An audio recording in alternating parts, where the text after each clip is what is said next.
Well, what you probably have thought all along is true. The IRS is not your friend. And it admits now that it targeted a number of conservative groups, even Jewish groups that they didn't agree with. That's right. The ACLJ, though, was out in front on this one, yes, weren't they? Yes, indeed. We're excited about that. In fact, they're fighting the unfair practices at the IRS, and Charlene Israel has more on that.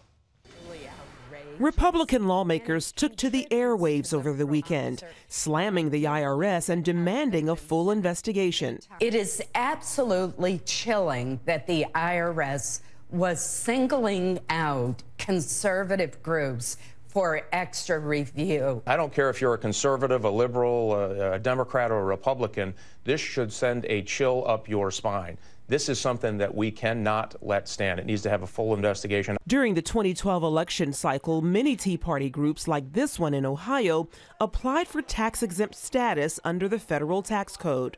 And many, like this one, received an unexpected barrage of unusual and time-consuming questions, ranging from membership lists to board members' resumes. This isn't rocket science. We know what the rules are. The American Center for Law and Justice has been representing Tea Party groups in their case against the government. We represent 27 clients here. Now, 15 of those we've been able to resolve with the IRS while we've been informing the IRS national headquarters here in D.C. that there was a bad policy out there where these groups from around the country. Critics say President Obama should apologize and order a thorough investigation. What we know about this is of concern, and we certainly find the actions taken as reported to be inappropriate, and we would fully expect the investigation to be thorough and for corrections to be made. The IRS blames low-level employees in Cincinnati for targeting the conservative groups. But the Inspector General's report due out this week reportedly claims that high-level IRS officials knew about the targeting as early as 2011. There's evidence that higher-level supervisors were aware of this, and the IRS was not forthcoming in telling Congress about the problem. Charlene Israel, CBN News. Well, joining us now is Jay Sekulow of the American Center for Law and Justice. And Jay, you've been on this thing for a number of years. What did you find out early on? Well, we got first engaged in this in late February, early March of last year, when these letters started coming from the Internal Revenue Service to conservative groups, really, Pat, from coast to coast, asking for donor data, membership lists, conversations that these individuals, founders of these organizations, might have had with members of the House or Senate or their local state assemblies. And it was outrageous. So we responded very aggressively saying, look, you're not entitled to this information. You're entitled to organizational information, and that's it. And we refused to give it to them. We sent letter briefs to the Chief Counsel's Office of the IRS. This has gone back and forth. We've gotten 15 of these organizations approved. But I said on this broadcast a while ago that, in fact, this was targeted discrimination, evidence of a McCarthy-like tactic. And now we know it's broader than just Tea Party and Patriot. It's any group that was in any way going to, in some way, speak against government policy from a conservative perspective. So what the IRS has done here, Pat, frankly, is, number one, outrageous, but more importantly, unconstitutional. And having the head of the tax-exempt organization say, well, I'm sorry, we apologize, I have a simple answer. Apology not accepted. We're sending out a demand letter today that the remaining 12 cases are granted exemption immediately. And frankly, we're looking at a federal cause of action against the Internal Revenue Service. Jay, let me ask you, they put out initially, well, it was not the IRS, it was some low-level staffer in Cincinnati. Was that a lie? Right. Huh? Well, I don't know if it's a lie, but I'll tell you this, it wasn't low level, Pat, because, and you know this from experience, and you and I both know this, I used to work for Treasury, specifically in the Chief Counsel's Office for the IRS.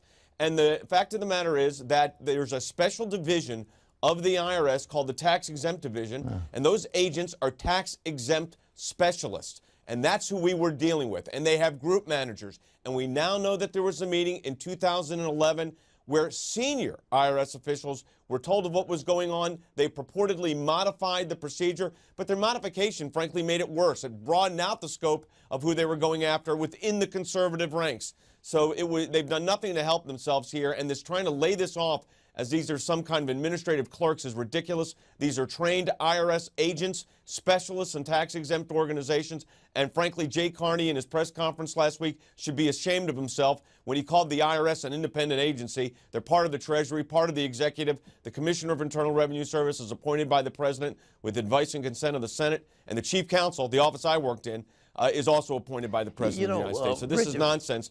Richard Nixon got in serious trouble. There was a guy named Kleindienst who was leading the charge, apparently, and the IRS was being used to target the Nixon enemies, and that was the thing that really got people up in arms. Is it the same? Do you think this is being led by the White House or by some of the political people? Well, you know, here's what's happened. First of all, that was a basis upon which President Nixon, one of the articles of impeachment, involved the utilization of the Internal Revenue Service.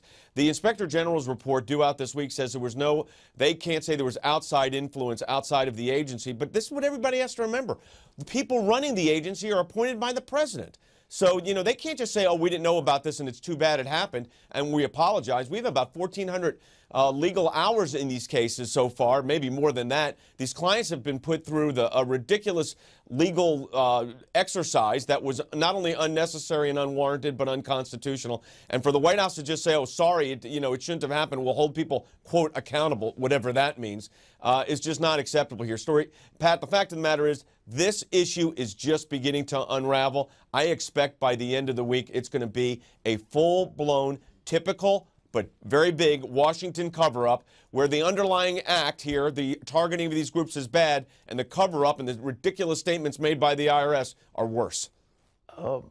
How about the guys going after you? You're at the spearhead of going after them. Are they going to retaliate or are they going to roll over? You know, that'd be a pretty gutsy move for the IRS to go after the lawyers that are handling the cases, especially in light of the scrutiny. I was talking to a couple of the lawyers, our senior lawyers this week, and said the same thing. But I'll tell you something, Pat.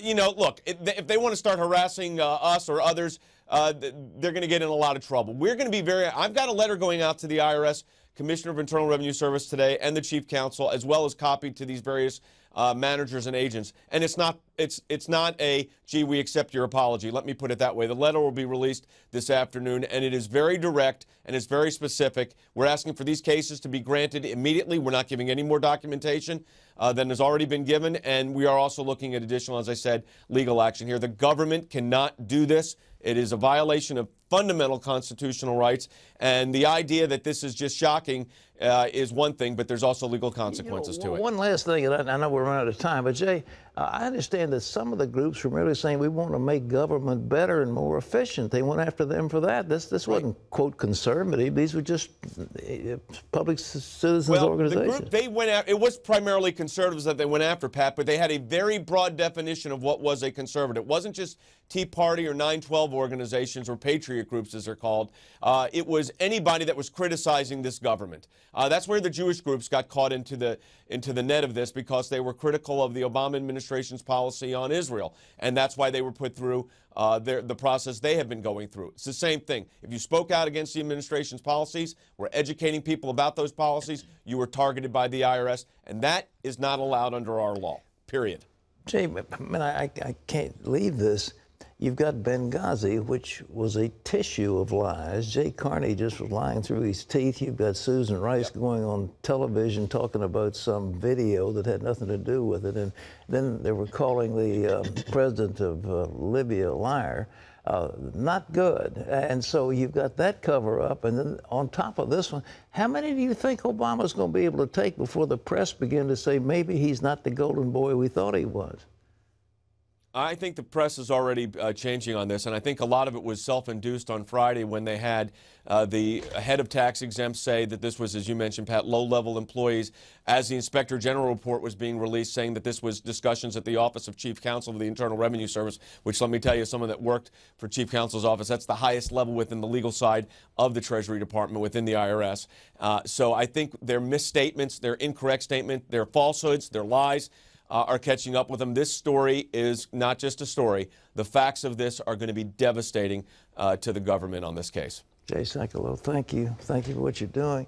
And ladies and gentlemen, I want to go on record as saying this. I do not delight in seeing a president of the United States skewered. We don't need any more of these things, but it looks like the second term of everybody that, you know, Reagan had his problems with Iran Gate, and Nixon had his Watergate, and everybody's got some problem. But we just don't need this. It tears the fabric of our society apart. But if our officials lie, if our officials cover up, if officials do things that are improper, of course, then you need to bring it to light.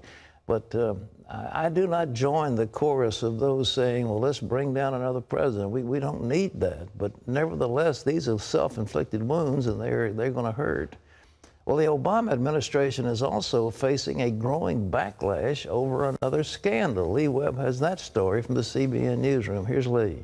Pat, Republicans are calling for an independent investigation now. The attacks that killed 4 Americans at the consulate in Benghazi, Libya last year.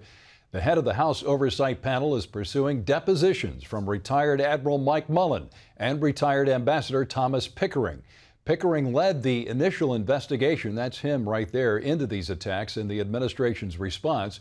New revelations show that the administration talking points went through a dozen revisions, indicating deeper involvement by the White House and the State Department.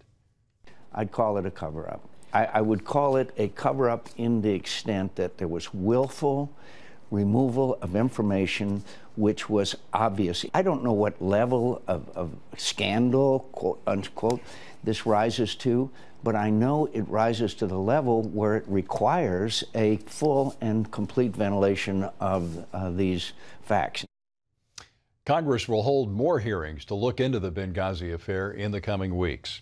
Cancer patients could see higher costs under Obamacare. Industry analysts warn of the thousands of dollars in new expenses for medications.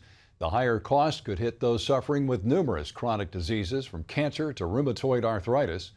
The cost could vary around the country by region. Some states are allowing insurance to charge patients larger drug copays in order to keep the premiums down. In California, for example, patients would pay up to 30% of the cost. Pat? You know, Lee, we've been saying, people have been saying all during the debate on that ill-fated health care law that it was going to raise the cost. They couldn't help but raise the cost. But nobody knew it. It was so voluminous. And now there are thousands of pages of regulations. Nobody understands what it's all about. All it knows is that it's going to rip at the fabric of our healthcare system, which is, without question, the finest in the world. Now, there are problems with healthcare, to be sure. We have third-party payers, and so the person receiving the treatment is not billed for what he gets, and he is not aware of what's being charged. And hospitals are charging more than they should, and physicians are doing defensive medicine, and so the tort bar is licking its chops over big recoveries, and we do need tort reform. And there are a lot of things we need, but this monstrous bill was not what we needed. And we said it was going to hurt, and boy, it's going to hurt big time. The question is, will it hurt enough to change the complexion of the Congress in this next election? And it may be, we're not sure, but certainly the next presidential election. These things are like so-called chickens coming home to roost. They're coming in droves, flocks of them all over the place. Lee? Pat, a national biometric database is said to be included in the 800-page immigration bill. Wired.com reports it would be a tool run by the Department of Homeland Security. The database has the name, age, social security number, and photograph of everyone in the country with a driver's license or state-issued photo ID. Employers would be required to look up every new hire to confirm they match their photo. Privacy groups say this could be the first step, though, towards a national identification system. 2 children are among the 19 people wounded at a Mother's Day parade in New Orleans. This is cell phone video of people treating the injured on the street. 10 men, 7 women, and a 10-year-old boy and a 10-year-old girl were shot by 3 men who just walked up to the parade and started firing into the crowd. The children were only grazed and are said to be in good condition. Police are looking for the 3 men who fled the scene. They're also trying to discover their motive. 3D printing is revolutionizing the way we make things here in the U.S. President Obama praised the technology in his State of the Union address, but his administration is now blocking distribution of a 3D print it doesn't like. Ephraim Graham has that story. This is the world's first 3D printed plastic gun. 25-year-old law student Cody Wilson has been working on the prototype for more than a year. Now his group, Defense Distributed, claims it succeeded. It's called the Liberator, and it's made from the $8,000 Stratasys 3D printer. That was always the goal. The entire goal from the beginning was, can you print a gun on a 3D printer? Can you do it? Wilson released the blueprints online for anyone to download, but the State Department quickly stepped in and blocked the company from distributing the details, citing international arms control laws. New York Senator Chuck Schumer and several other members of Congress are calling for 3D printed guns to be made illegal. A terrorist, someone who's mentally ill, a spousal abuser, a felon, can essentially open a gun factory in their garage. And the only thing they need, a computer and a little over $1,000. Lawmakers also worry the plastic guns would be untraceable, but advocates of the guns disagree. I don't think there's any practical danger of somebody printing an untraceable weapon, and even if they did, the round would most certainly set off metal detectors. Ballistic experts also warn firing a gun made from plastic could be lethal to the user. The pressure involved in firing a bullet could put too much stress on the plastic exterior. Meanwhile, Wilson's blueprints were downloaded more than 100,000 times before the State Department stepped in. But in the U.S., companies with 3D printing capabilities say they can't produce the device because of laws against production of such weapons. Ephraim Graham, CBN News.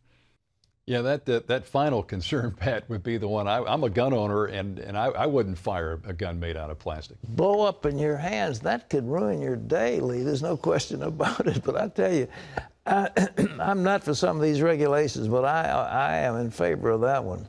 Because you can pass a plastic gun through metal detectors, and it just opens the door for the bad guys. That's a horrible thing.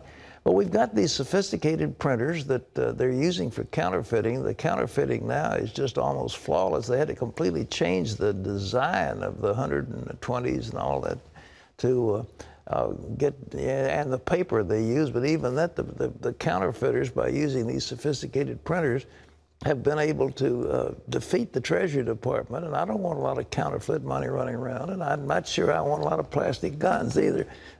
I think when I was a kid, we had plastic guns, but they didn't fire real bullets. Yeah, I think they were wooden, weren't they? We had wooden, and we shot rubber bands. Yeah. So, but, you know, oh dear. I'm with you. That's frightening. Okay. Lee, what's next? Well, finally, Pat, lakeside homes in northern Minnesota were damaged over the weekend by what's being called an ice wave. Take a look at this. Strong winds pushed the huge sheets of ice from Lake Mille Lacs ashore. Residents say the sound of the ice coming towards the houses was like a train chugging on tracks. The ice collided with homes and fences, plowing through glass doors and windows. In one lakeside town in Canada, the ice reached about 27 feet high. It crashed through 27 buildings and destroyed 12 homes. Amazing, Pat. Wow. People would say, is this the end of the world? I don't know if it's the end of the world, but we've got some strange weather going on. And I've never heard of anything like that before. Have you? Never, not ever. But also, I think just even the weather patterns for this spring have been bizarre. Here, it's still cold in the Midwest and the North. Unbelievable. The coldest April on record. I think probably the coldest May on record. And then all of a sudden, it's gotten hot, then it's gotten cold again. I mean, it's just crazy. Storm tornadoes. And we haven't got many hurricanes yet, but vicious tornadoes. It's amazing weather, but don't hang your jackets up yet. I'm not putting any biblical significance on it because I don't know what they are, but nevertheless, it's strange. Child advocates in the state of Colorado say the state's attempt to regulate marijuana doesn't go far enough to protect young people. State lawmakers recently added regulations for the state's marijuana market. That after voters legalized pot last year. Supporters say the new legislation will effectively control the drug, But child advocates say the bills do nothing to limit potency or ban the sale of marijuana-laced cookies, candy, and drinks. I understand you want to make marijuana palatable for adults, but really I think there's a subjective line that's being crossed because these lollipops and sodas and cupcakes are very popular with kids. That's Dr. Christian Thurstone. He directs one of the state's largest substance abuse treatment clinics for youth. He says their marijuana referrals have doubled since last fall. CBN is working to bring clean drinking water to the Philippines through its well program. United Nations research shows 780 million people don't have access to improved water sources. CBN is going village to village in the Philippines to bring that number down. At a recent well dedication in Barangay, 20 people professed their faith in Jesus Christ as a result of the CBN outreach. This year alone, CBN has built 20 wells across the Philippine Islands, providing water for more than 3,500 people. You can always get the latest from CBN News by going to our website at cbnnews.com.